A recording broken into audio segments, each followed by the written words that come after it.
Hello, everybody. Welcome into Sports by GSMC Podcast Network. I am your host, Jeremy Lapidus. Today, we have a big show for you. It is Friday. It is a pre-recorded show, so this is being recorded on Wednesday, July 3rd. So I apologize if some of these power rankings might seem a little absurd to you, but I hope everybody's having a great July 4th. I hope everybody is going to have a great weekend. I'll be back on Monday to talk about all of that with you guys. But today's show, we're going to finish up our NFC South coverage. We did the Panthers and the Saints yesterday. Today, we're going to finish up those two. We're going to do an offseason review and a schedule prediction for both the Tampa Bay Buccaneers and the Atlanta Falcons. We'll give them a grade for the offseason. We'll give them a record for the upcoming season. And then it is Friday, so we do have our MLB power rankings fresh off the press for you. Very excited to give it. It is a big sports weekend. So before we get into any of that, though, remember that if you would like to be an even bigger part of the show than you already are, all you need to do is go to gsmcpodcast.net. Leave a tip or donation with a message in it. That message should pop up on the bottom of the screen for you, me, and everybody else around the world to see. If you do have a burning question about sports, anything at all that you would like to ask, you know what to do. Go ahead and throw that in the comments. Throw it in the chat. I will get to it as soon as I possibly can. I appreciate every single one of you for sticking around, talking some sports with me here on a beautiful Friday afternoon.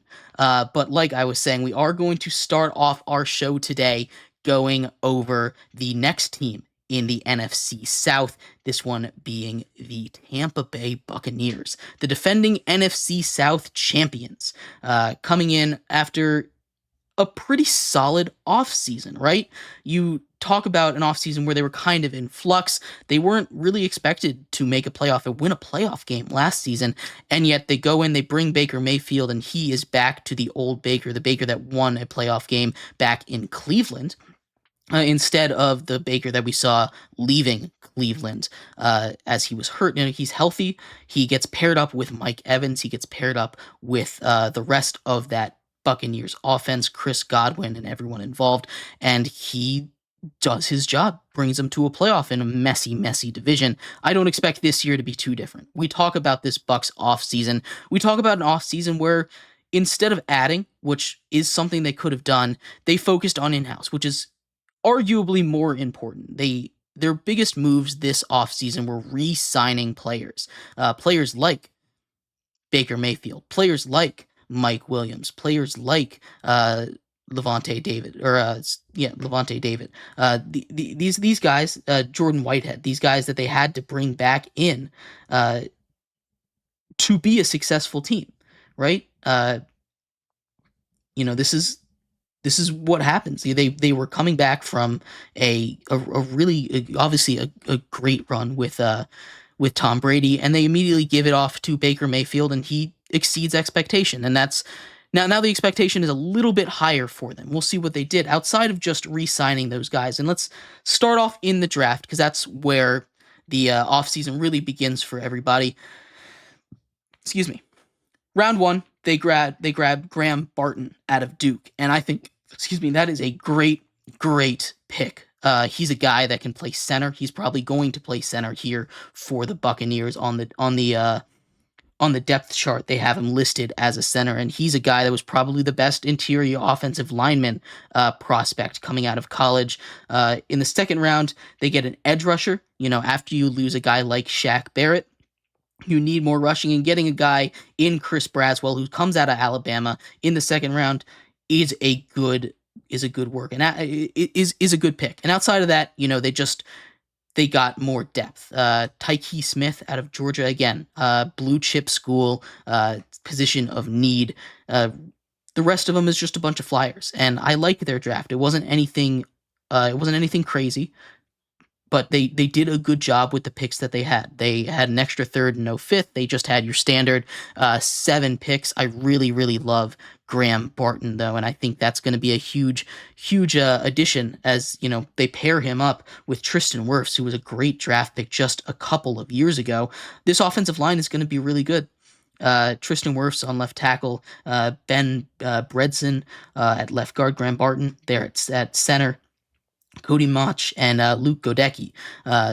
There's room for improvement, but I'd say this is going to be an above average offensive line, and that's where this starts, in the trenches. Obviously, it's a huge get when you can bring back your quarterback who you had success. Baker Mayfield agreed to a 3-year, $100 million deal to come back, and a lot like the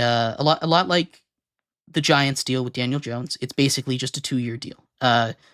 First 2 years are 30 million guarantee, and the third year is 40 million unless the Bucs get out of it. So there's an out after 2 years. This isn't a contract that they gave saying, "Oh, you're going to be our guy forever." 3 years is not that long.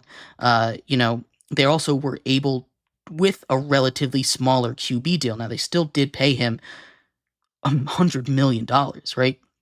33 million dollars a year if you're going by averages.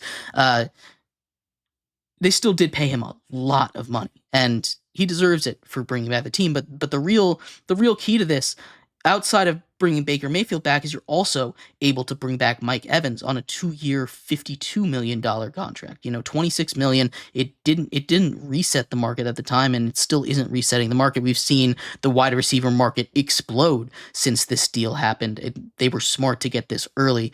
This is huge. He's had 1,000-yard season every single time, and he's a great weapon for Baker Mayfield. Baker Mayfield loves throwing to him. They were great teammates. Chris Godwin should be healthy, and I think that will absolutely help them. Defensively, you bring back Levante David, linebacker. You do lose, excuse me, you do lose. Where are my notes here? Devin White to the Eagles, his running mate, but very happy with bringing back at least one of them. To replace him, they bring in Randy Gregory, who, if he stays healthy, should be really good.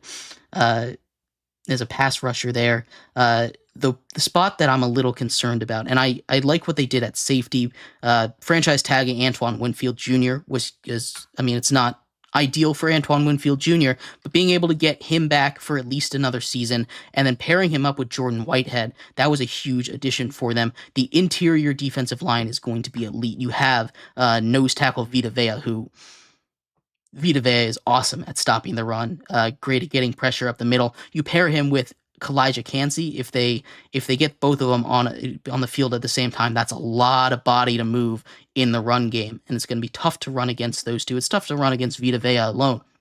But where I am a little concerned is at cornerback. They don't really have any elite corners. They had a couple of corners. It hasn't really worked out for them. They had a couple of corners walk on them, including Carlton Davis and Quandre Mosley. Those guys, Mosley wasn't huge big deal, but losing Carlton Davis kind of sucks. Like I said, they also lost Shaq Barrett, who was really good as a pass rusher the last couple seasons. Ryan Jensen retires. Aaron Stinney, it's kind of a rehaul on the offensive line, and I'm a big fan of what they were able to do. Again, I really like the addition of Graham Barton there, and there's a lot of different ways they could have gone, and focusing in-house, bringing everyone back, a team that made the playoffs, and making smaller improvements on that after you have everybody locked up after the season, I think was the move. I really like what they did. It wasn't too flashy. Again, they didn't get that huge, big free agent, but they kept everyone in-house that they had to keep in-house. And that is a successful offseason to me. That was what they needed to do, and they checked all those boxes. Jason Licht did a great job this offseason. If I'm a Bucs fan, I'm very happy. I'm very optimistic for this season. I'm going to give them a B for their offseason. Maybe B minus. Again, they didn't do anything to super improve their team, but they did a great job to set themselves up for the future. And being set up for the future is what you need at this point. You have a young team that is kind of in a transitional period, right? You win a playoff game after after Tom Brady retires.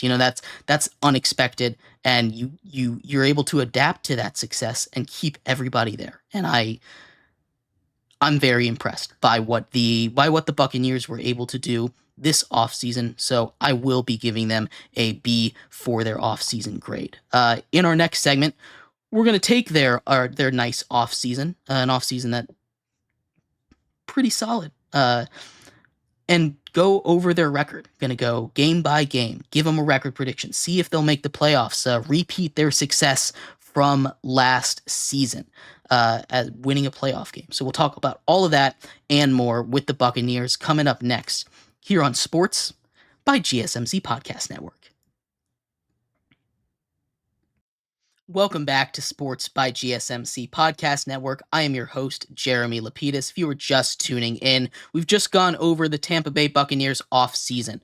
They did a lot of housekeeping in-house, bringing everybody back. Baker Mayfield, Mike Evans, as well as Antoine Winfield Jr. on a franchise tag, Levante David, and bringing in some solid secondary help, and Jordan Whitehead, among others. I really like their offseason. I gave them a B. In this segment, though, we are going to go over what that offseason means for their upcoming season. We'll go game by game, give them a record prediction, and if they will make the playoffs or not. But before we get into that, remember that if you would like to be an even bigger part of the show than you already are, all you need to do is go to gsmcpodcast.net. Leave a tip or donation with a message in it. That message should pop up on the bottom of the screen for you, me, and everybody else around the world to see. If you do have a burning question about sports, anything at all that you would like to ask, go ahead and throw that in the comments. I will get to it as soon as I possibly can. I appreciate all of you guys for sticking around, talking some sports with me here on a beautiful Friday afternoon. I hope everybody had a great July 4th. But like I was saying, in this segment here, we're going to go over the Tampa Bay Buccaneers record prediction.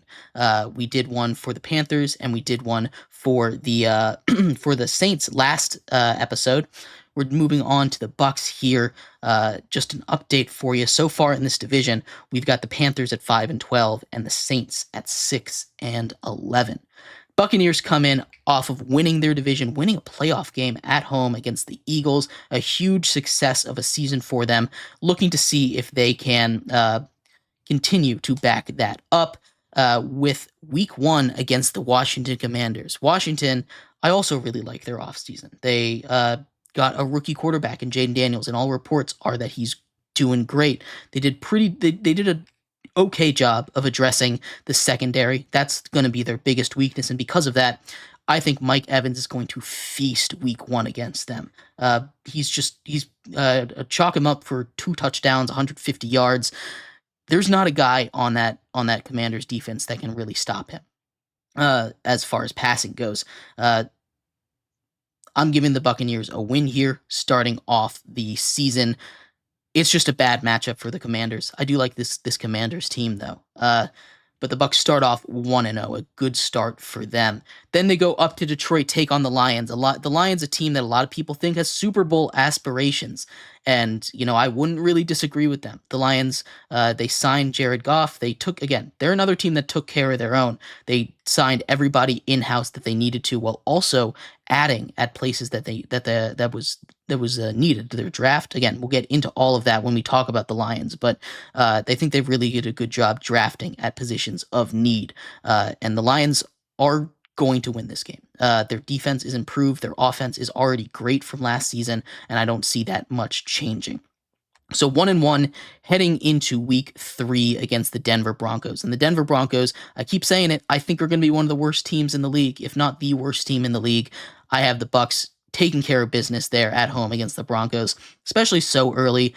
I don't know if Bo Nix is going to start. I don't know if Zach Wilson is going to start. That's not the position you want to be in if you're the Broncos. And I have the Bucs taking care of business there. Then they have the Eagles at home, and that is a rematch of the playoff game. We talked a little bit about it, how they kind of surprised a lot of people. I mean, the Eagles were on a schneid there, but I think the Eagles come in and get revenge. I like what they did this offseason, bringing in Saquon, paying all their receivers. The offensive line had some work. They'll have some momentum, and Jalen Hurts hopefully will be back to himself. I have the Eagles taking this game, a revenge game for them from last season. Week 5, as the Bucs enter 2-2, they take on the Falcons on the road. That's going to be an interesting game. I'm going to give this one to the Falcons. I believe Kirk Cousins will be fine by that point, and like I said, the corners for the Bucks are a little bit concerning for me. And I think having Drake London, having Bijan Robinson, having Kyle Pitts, they're going to be able to do what they need to against that secondary. So Kirk Cousins and the Falcons get this win as the Bucks fall to 2-3 on the season. Week 6, they take on the Saints in the Superdome. I'm giving this one to the Bucks. Again, I just don't like the Saints team. I really don't like what they've done. I talked all about it in the last episode. They're a team without direction, and I think the Bucks can come in and even with their lack of a secondary there, I think their run stopping will be able to shut down Alvin Kamara, and their linebacker core will be able to do the rest. The corners will hold up just fine, and I really like their safeties. So I'm taking the Bucks to beat the Saints here in Week 6, improved to 3-3. Then they get another tough matchup, this time against the Ravens, reigning MVP Lamar Jackson. He has a second year in that offense. His weapons are probably all going to be healthy. And again, I think that's going to be the thing. You get Derrick Henry and Lamar Jackson, it's going to be tough on any defense, but Lamar Jackson, I think there's going to be a lot of quarterbacks feasting against the Buccaneers this season, and I don't think the Ravens will be any different. So they lose that game in Week 7, falling to 3-4 before taking the second game against the Falcons, this time at home. Again, I think that matchup between the two of these teams is going to be really, really tight, and I think what happens in these two games might determine the division. But I have them splitting their season series, and the Buccaneers taking the second one at home, improving back to 500 at 4-4 on the year before they go through arguably the toughest stretch that you can go through. They go through the defending Super Bowl champions, two-time defending Super Bowl champions on the road, and then they welcome in the San Francisco 49ers, the Super Bowl losers, back to back until their bye week. Those are two losses. Those two teams are just better, and unless something crazy happens, injuries or some crazy miracle goes for the Bucks, I think they lose both of those games. So from 4-4 to 4-6 at Week 10, halfway through the season, kind of on par with everybody else in their division so far.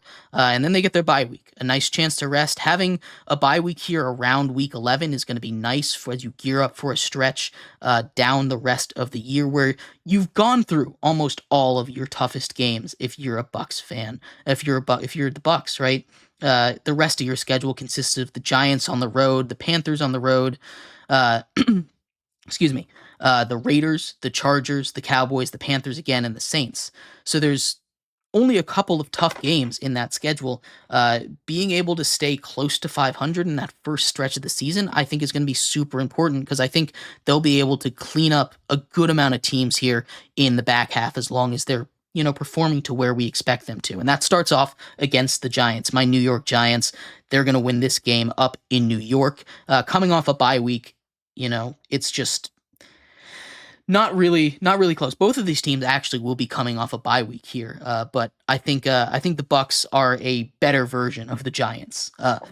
So I'm taking the Bucks here, improving their record to 5-6, getting back to 500 against the Panthers. I think they're just a better team than the Panthers here, and getting back to 500 before you go take on a couple West Coast teams. This is probably the toughest stretch of these next 3 games are going to be the toughest stretch of the rest of the schedule.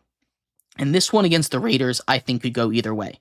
If the Raiders are starting Gardner Minshew, I think that's really what it comes down to. If the Raiders are starting Gardner Minshew, he is this kind of tough it out attitude that kind of is kind of infectious to the rest of the team, and we see him win all these tough games. I think it'll be one of those if he's starting. The Raiders take this, and I'm projecting him be a starter. If Aiden O'Connell is back there starting, this one goes to the Bucks. But I'm projecting Gardner Minshew to be the starter out there. So I'm giving Week 14 to the Raiders here before they go and face the Chargers on the road. And this is another one of those games that I think could go either way. I don't know how the pass catchers are going to go with I don't know how the pass catchers are going to be with the Chargers, but Justin Herbert is an elite quarterback, and I think he's going to make it work against. Again, the big knock of this Bucks team is the corner depth, and I just don't. They again, there's guys they can go sign. Xavier Howard is still available.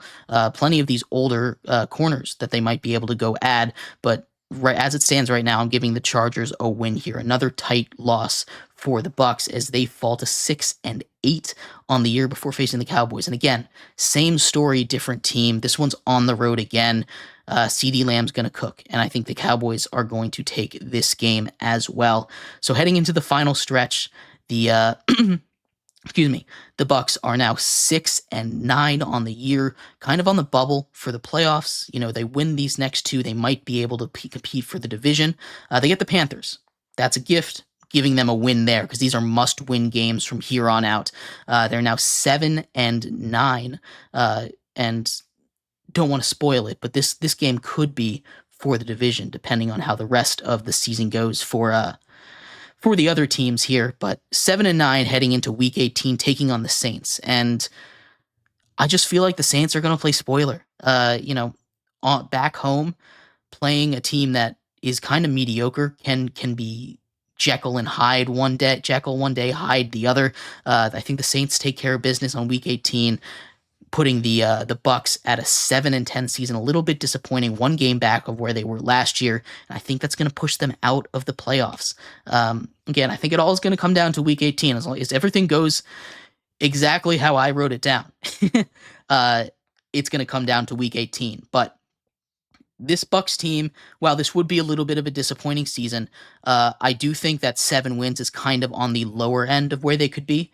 If you're looking at this schedule, especially that back half of the schedule, I think they could be anywhere from 7 to 10 wins. Honestly, they could flip their record. I'm expecting a little bit of a Baker Mayfield regression, and maybe that's not going to happen. That's why I have them here at 7-10. But I do really enjoy what they did this offseason. And like I said, anywhere from 7 to 10 wins, I have them on the lower end just because we never really know what's going to happen. It's a crazy league, the NFL is. But let me know what you think of what the Bucks will do this season. Let me know how wrong you think I am, or if you agree with me. If you think I'm insane, let me know in the comments. I appreciate it. In our next segment, we're going to do the same thing. NFL offseason grade, NFL schedule review. This time for the final team in the NFC South, the Atlanta Falcons. We'll go over their schedule, their additions coming up next here on Sports by GSMC Podcast Network.